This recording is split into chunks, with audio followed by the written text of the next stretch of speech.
की कहानी बहुत ज़्यादा भावुक करने वाली थी। मैं तो आधी से ज़्यादा कहानी में रोई हूँ। मतलब बहुत ज़्यादा भावुक हो गई पढ़ते पढ़ते ही। पति पत्नी का रिश्ता ही ऐसा होता है। हेलो एवरीवन, कैसे हैं आप सब? आई होप आप सब बहुत अच्छे होंगे, स्वस्थ होंगे और मस्त होंगे। और आप लोगों की ब्लेसिंग से मैं भी एकदम स्वस्थ हूँ और मस्त हूँ। तो दोस्तों, आज मैं फिर से एक और नई कहानी लेके आ गई हूँ। बहुत ही अच्छी कहानी है। कहानी का शीर्षक है खुदा के बंदे। खुदा के बंदे हमारे आसपास रहने वाले लोग ही ना बिल्कुल भगवान जैसे होते हैं। उनके अंदर भगवान का वास होता है। वो इतने सच्चे मन के और इतने अच्छे होते हैं। तो बस यही कहानी है। और ये कहानी है एक बूढ़े दंपत्ति की। पति पत्नी थे, बहुत बूढ़े थे, 75 वर्ष के थे। और उन्होंने एक गीता कॉलोनी नामक कॉलोनी में एक घर लिया था जिसमें वो रहने गए थे। तो जैसे ही गीता कॉलोनी में जब सामान से भरा ट्रक पहुंचता है तो वहाँ के लोग बड़ा सोच में पड़ जाते हैं कि हमारी सोसाइटी में कौन रहने आया है।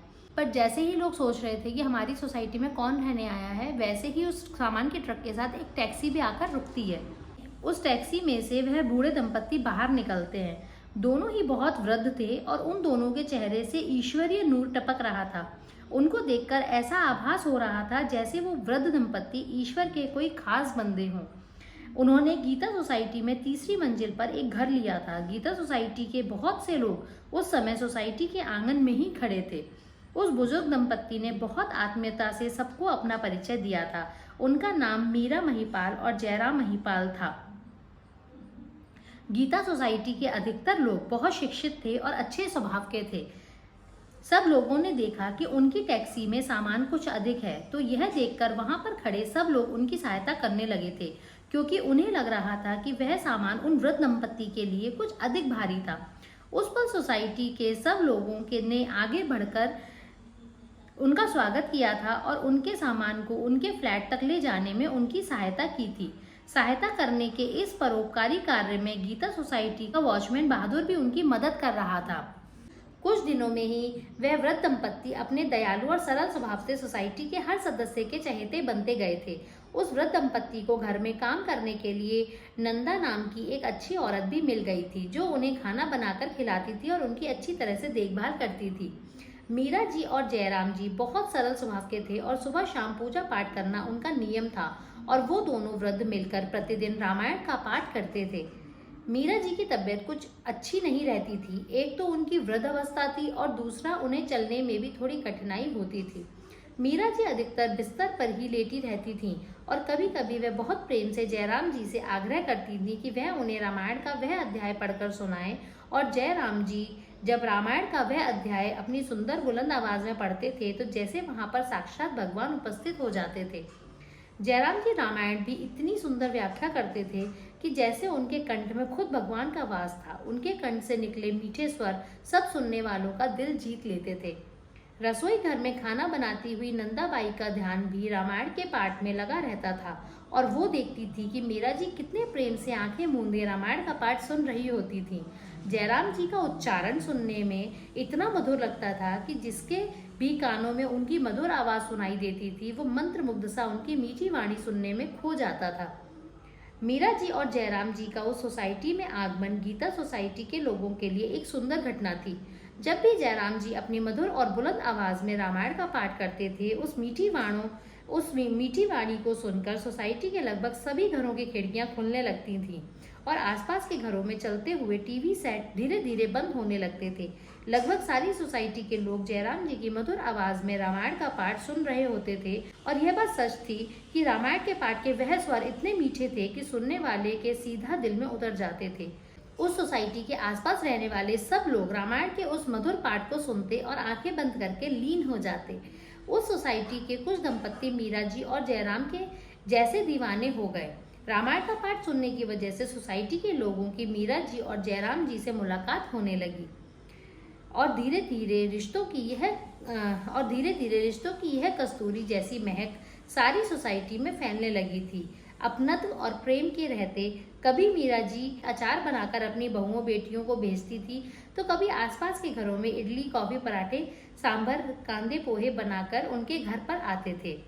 उस सोसाइटी के बहुत से लोग अपने सब काम छोड़कर मीरा जी और जयराम जी को मंदिर लेकर जाते थे और ऐसे कार्य करने में कपूर साहब सदा आगे रहते थे। श्रीमती गणपति अक्सर अपने पति से कहती थीं कि देखो तो कितना प्रेम करते हैं जयराम जी अपनी पत्नी से। वो जब भी उन्हें पाठ करने के लिए कहती हैं जयराम जी तब भी उन्हें रामायण का पाठ सुनाते हैं।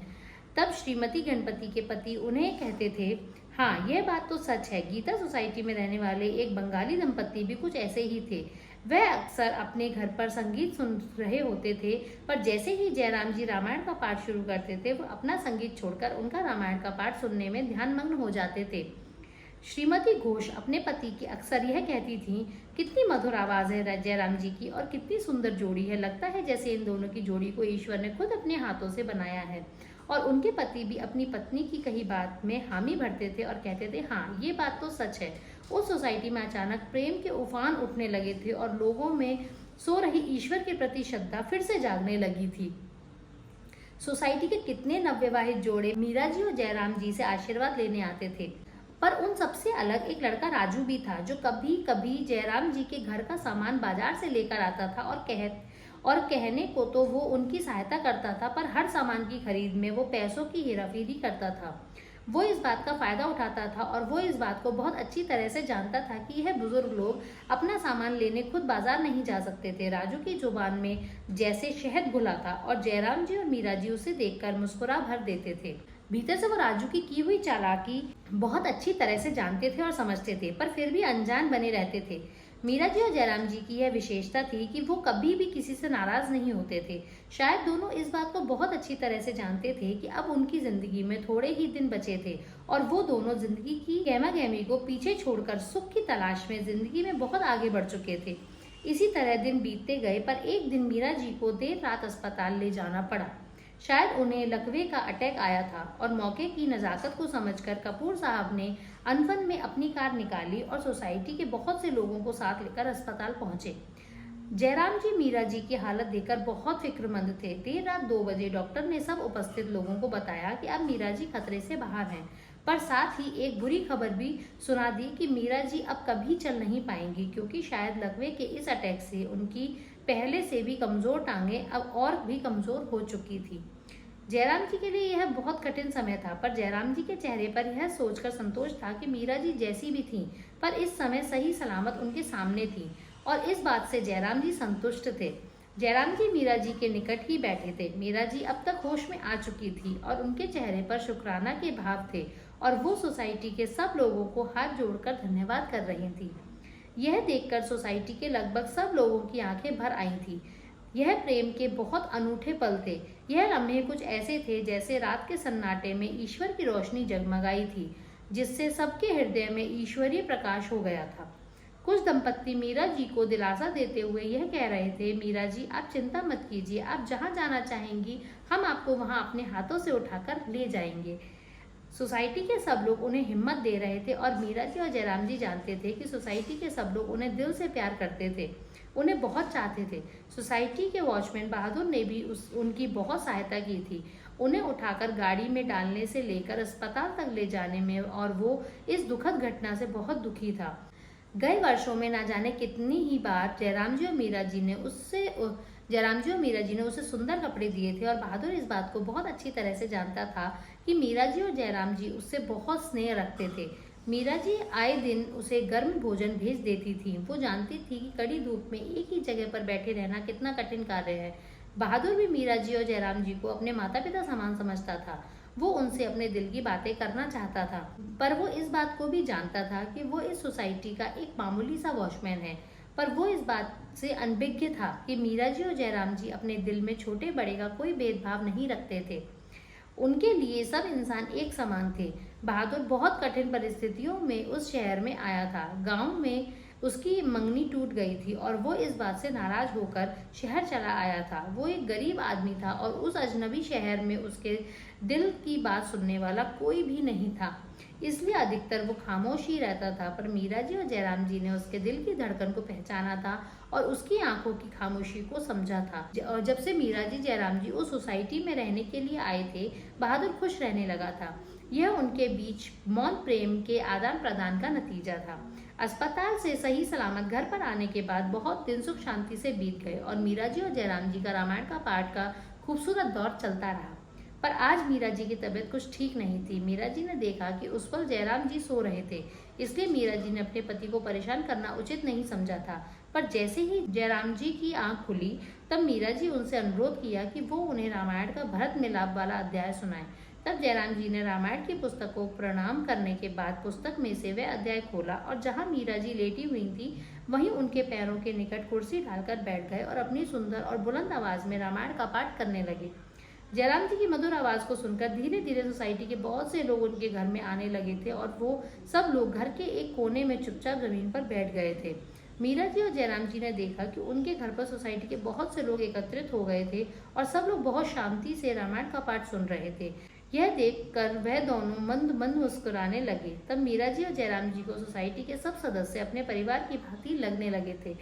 जब रामायण का पाठ समाप्त हुआ तब नंदाबाई सबको घर में ही बनाया हुआ प्रसाद देने लगी और मीरा जी ने हाथ जोड़कर घर आए सब लोगों का अभिनंदन किया और सब लोग प्रसाद ग्रहण करने के बाद मीरा जी के पैरों में माथा टेककर उन्हें प्रणाम कर कर जाने लगे थे। पर उनमें से किसी को भी यह पता नहीं था कि मीरा जी और जयराम जी से यह उनकी अंतिम मुलाकात थी। उसी दिन देर रात लगभग 2 बजे अचानक मीरा जी की नींद खुल गई और उन्होंने पास ही सो रहे जयराम जी को जगाया और उनसे अनुरोध किया कि वो उन्हें रामायण का पाठ सुनाएं। जयराम जी उसी पल रामायण की पुस्तक निकाली और उसको प्रणाम करने के बाद वो एक कुर्सी रखकर मीरा जी के पैरों के निकट ही बैठ गए। पर आज मीरा जी की तबीयत को देखकर जयराम जी के चेहरे पर चिंता की लकीरें दिखाई देने लगी थी। वो मीरा जी के चेहरे पर पीड़ा के भाव देख रहे थे। जो आंखें मुंदे चुपचाप लेटी हुई थी, शायद वो अपनी पीड़ा बताकर इतनी रात को जयराम जी को परेशान नहीं करना चाहती थी। जयराम जी ने रामायण का पाठ शुरू किया। उस समय रात के 2 बज रहे थे। रात को 2 बजे रामायण का पाठ सुनकर सोसाइटी के सब घरों में धीरे धीरे बत्तियां जलने लगी थी। इतनी रात को रामायण का पाठ होता देखकर सब लोग थोड़े हैरान हुए थे। यहाँ तक कि सोसाइटी के गेट पर बैठा बहादुर भी मन ही मन में सबकी कुशलता की प्रार्थना कर रहे थे। पाठ चलता रहा और अचानक मीरा जी की गर्दन एक और टेढ़ी हो गई। उनका बदन ठंडा होने लगा था। उस पल मीरा जी का एक हाथ जयराम जी के हाथों में था। मीरा जी के बदन को ठंडा होता देखकर जयराम जी घबरा गए थे और रामायण का पाठ बीच में ही रुक चुका था। जयराम जी को समझते देर नहीं लगी थी कि मीरा जी उन्हें छोड़कर दूसरी दुनिया में जा चुकी थी। उस पल मीरा जी का एक हाथ उनके हाथ में ही था, जो उनकी मृत्यु के पश्चात अब तक बिल्कुल ठंडा हो चुका था। वो मीरा जी के हाथों को अपने हाथ में लेकर रोने लगे थे और उन्होंने देखा कि उस पल भी मीरा जी की आंखें उनकी ओर ही देख रही थीं, जैसे उनकी आंखें उनसे कह रही थी कि रुक क्यों गए, रामायण पढ़ो ना, मैं सुन रही हूँ। अब तक 75 वर्षीय जयराम जी की हिम्मत भी जवाब दे चुकी थी। वे जान गए थे कि मीरा जी की आवाज अब हमेशा हमेशा के लिए खामोश हो चुकी है।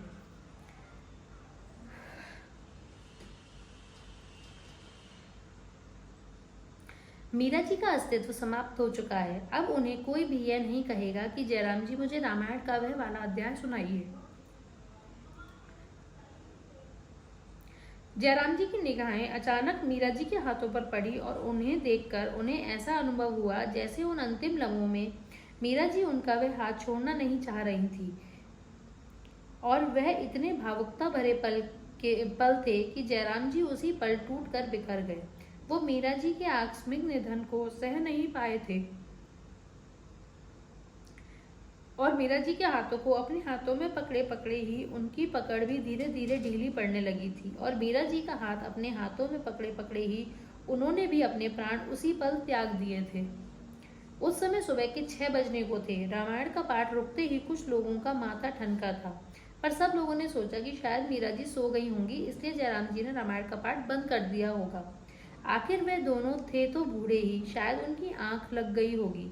पर जब सुबह 7 बजे के लगभग दूध वाले ने मीरा जी के घर का द्वार खटखटाया और दरवाजा नहीं खुला तो सारी सोसाइटी में कोहराम मच गया। सब उनके फ्लैट के बाहर इकट्ठा होने लगे थे और जब बहुत खटखटाने के बाद भी दरवाजा नहीं खुला तब सबका माथा ठनका और सब ने उसी पल निर्णय लिया कि दरवाजे को तोड़ दिया जाए। और दरवाजा टूटने के बाद जिसने भी घर के भीतर के उस दृश्य को देखा वो हैरान रह गया।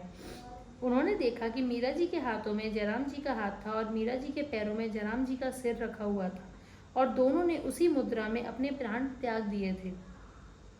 जिसने भी उस दिल को हिला देने वाला दृश्य को देखा वह रोता हुआ उस घर से बाहर निकल गया। सोसाइटी के सब सदस्य मीरा जी और जयराम जी के इस आकस्मिक निधन से दुखी थे। सोसाइटी के गणमान्य सदस्य कपूर साहब भी दिल को हिला देने वाले इस दृश्य को देखकर सकते में थे। अब सोसाइटी के सब सदस्य उनके क्रियाक्रम की तैयारी करने लगे थे। सब मीरा जी और जयराम जी की कहानी को जानते थे कि उनका एक ही पुत्र था जो फौज में था, और वो भी बरसों पहले युद्ध के मैदान में लड़ते लड़ते शहीद हो चुका था। अब जो भी दाह संस्कार की क्रियाएं करनी थी वह उन सब लोगों को मिलकर ही करनी थी। जैसे मीरा जी और जयराम जी अपने जीवन के अंतिम क्षणों में भी अनेक रिश्ते कायम कर गए थे जो यकीनन बेमिसाल रिश्ते थे। मीरा जी और जयराम जी दूसरी दुनिया में जाने से पहले उस सोसाइटी के हर सदस्य के भीतर मान सम्मान प्रेम के बीज डाल गए थे, और अब उस सोसाइटी में सब तरफ प्रेम के फूल ही फूल खिलने लगे थे। अनजाने में सब एक दूसरे से बहुत गहरा रिश्ता बन चुका था, और बेशक इसकी वजह मीरा जी और जयराम जी ही थे। सब कुछ होने के बाद सोसाइटी के लोगों ने एक प्रस्ताव पास किया कि सोसाइटी में एक छोटे से मंदिर का निर्माण किया जाए और उस मंदिर में सुबह और शाम रामायण का पाठ हो। नंदाबाई को उस घर के से माता पिता का प्रेम मिला था, और उस घर से जाने से पहले नंदाबाई ने मीरा जी और जयराम जी की एक तस्वीर अपने पास रख ली थी, और जाते जाते उस घर को अपने दोनों हाथ जोड़कर प्रणाम किया था और रोती बिलखती अपने घर वापस चली गई थी। अभी मीरा जी और जयराम जी की मृत्यु को कुछ दिन ही बीते थे कि कपूर साहब मीरा जी और जयराम जी का दिया हुआ एक चेक लेकर नंदाबाई के घर पहुंचे। तब कपूर साहब ने देखा कि नंदाबाई के घर में मीरा जी और जयराम जी की तस्वीर मंदिर में रखी हुई थी। उसी पर उन्हें मीरा जी और जयराम जी के कहे शब्द याद आ गए। जब मीरा जी ने कपूर साहब से कहा था कि नंदाबाई हमारी बेटी की तरह ही है, नंदाबाई की मीरा जी और जयराम जी के प्रति अटूट श्रद्धा देखकर कपूर साहब की आंखें भर आई थी, और उस पल वो मन ही मन में मीरा जी और जयराम जी की दूरदर्शिता पर विचार कर रहे थे। कपूर साहब ने अपने बैग में से एक चेक निकाला जो 1 लाख रुपयों का था। उन्होंने वह चेक नंदाबाई को दे दिया, और उन्होंने नंदाबाई को बताया कि यह सब पहले से ही तय था, वह तुमसे बहुत प्रेम करते थे। यह सुनकर नंदाबाई अपनी रुलाइयाँ नहीं रोक पाई थी, और वो फूट फूट कर रोने लगी थी। पर तब तक कपूर साहब उसे रोता हुआ छोड़कर वहां से चल पड़े थे, क्योंकि अब उनकी खुद की आंखों से आंसू बहने लगे थे। मीरा जी और जयराम जी की वसीयत के मुताबिक उनका घर बेचकर वह धन अनाथालय को दान स्वरूप दे दिया गया था। अचानक सोसाइटी में सब कुछ अच्छा होने लगा था। एक दिन बहादुर के गांव के कुछ लोग बहादुर का रिश्ता लेकर आए थे, और यह वही लोग थे जिससे किसी कारणवश बहादुर की मंगनी टूट गई थी। पर अब ईश्वर के आशीर्वाद से रिश्ता फिर से जुड़ चुका था, और कुछ दिन के बाद ही बहुत धूमधाम से बहादुर का विवाह हुआ और उसका संसार भी बस गया। पर इस बीच एक दुखद घटना भी घटी। जो लड़का मीरा जी के घर का सामान लाता था और उसमें हेराफेरी करता था, उस लड़के राजू के साथ एक सड़क दुर्घटना घटी जिसमें उसकी दोनों टांगें चली गईं। अब वह एक व्हीलचेयर पर था और गीता सोसाइटी के उसी मंदिर में रामायण का पाठ सुन रहा था, और उसकी आंखों में पश्चाताप के आंसू थे। सोसाइटी के सब लोगों से मिलकर जीवन भर के लिए राजू ने के खान पान का बंदोबस्त कर दिया था, क्योंकि सोसाइटी के सब सदस्य राजू के बारे में सिर्फ इतना ही जानते थे कि राजू ने मीरा जी और जयराम जी को अपना सहयोग दिया था। मंदिर के एक कोने में खड़ा वो रो रहा था, और सोसाइटी के सब लोग उसको हिम्मत बंधा रहे थे। शायद ये सुख उसे इसीलिए नसीब हुआ था कि वह भी मीरा जी और जयराम जी के संपर्क में रहा था, और मीरा जी और जयराम जी ने उसे सच्चे दिल से क्षमा कर दिया था। इन दृश्यों को देखकर ऐसा लगता था कि ईश्वर से कोई भी बात छिपी नहीं रह सकती थी, और सही वक्त आने पर वह सबको उनके किए कर्मों के मुताबिक फल देते थे। अब उस सोसाइटी में सब बूढ़े बुजुर्गों का मान सम्मान होने लगा था। सब लोग बुजुर्गों में मीरा जी और जयराम जी की रूहों को देखते थे। बेशक यह प्रेम और आस्था का एक बेमिसाल जादू था, और इसके खूबसूरत रंग सिर्फ वही शख्स देख सकता था जो ईश्वर के विशाल साम्राज्य पर दिल से यकीन करता था। और इस बात में कोई संदेह नहीं था कि जब हम कोई कर्म करते हैं उसका अच्छा या बुरा फल हमें इसी जिंदगी में और यहीं मिलता है। जयराम जी की तो आज की कहानी बहुत ज़्यादा भावुक करने वाली थी। मैं तो आधी से ज़्यादा कहानी में रोई हूँ, मतलब बहुत ज़्यादा भावुक हो गई पढ़ते पढ़ते ही। पति पत्नी का रिश्ता ही ऐसा होता है, सबका नहीं कहूँगी, लेकिन किसी किसी का रिश्ता ऐसा हो जाता है कि वो आपस में बात भी नहीं कर रहे होते ना, तो भी उनका कनेक्शन चल रहा होता है। मतलब बिना बात करे भी ये पता होता है कि हमारी वाइफ के मन में क्या चल रहा है, हमारे हस्बैंड के मन में क्या चल रहा है, वो क्यों परेशान है, क्या है। वो कनेक्शन होता है, बहुत लोगों में होता है, लेकिन उस कनेक्शन को समझना बहुत मुश्किल है। जिसने समझ लिया ना वो इसी मुकाम पे पहुंचता है। और ये बिल्कुल सच है कि ईश्वर हमें हर घड़ी देख रहा है। आप पूजा करो मत करो, बिल्कुल मत करो, लेकिन आपके कर्मों को ईश्वर देख रहा है, कर्मों का फल यही मिलता है। ये सच्चाई है जीवन की। तो आई होप आपको ये कहानी बहुत अच्छी लगी होगी, थोड़ी सी भावुक करने वाली है। अगर कहानी अच्छी लगी हो तो प्लीज़ वीडियो को लाइक कर दीजिएगा, शेयर करिएगा ताकि और लोग भी इसको सुन सकें। और अगर आप मेरे चैनल पर नए हो तो चैनल को सब्सक्राइब कर लीजिएगा, बेल आइकन को प्रेस कर लीजिएगा ताकि मैं जैसे कोई नई स्टोरी अपलोड करूँ तो आपको नोटिफिकेशन मिल जाए। और फिर जल्दी से कल मिलते हैं हम फिर से नेक्स्ट स्टोरी के साथ, नई कहानी के साथ। तब तक के लिए गुड बाय।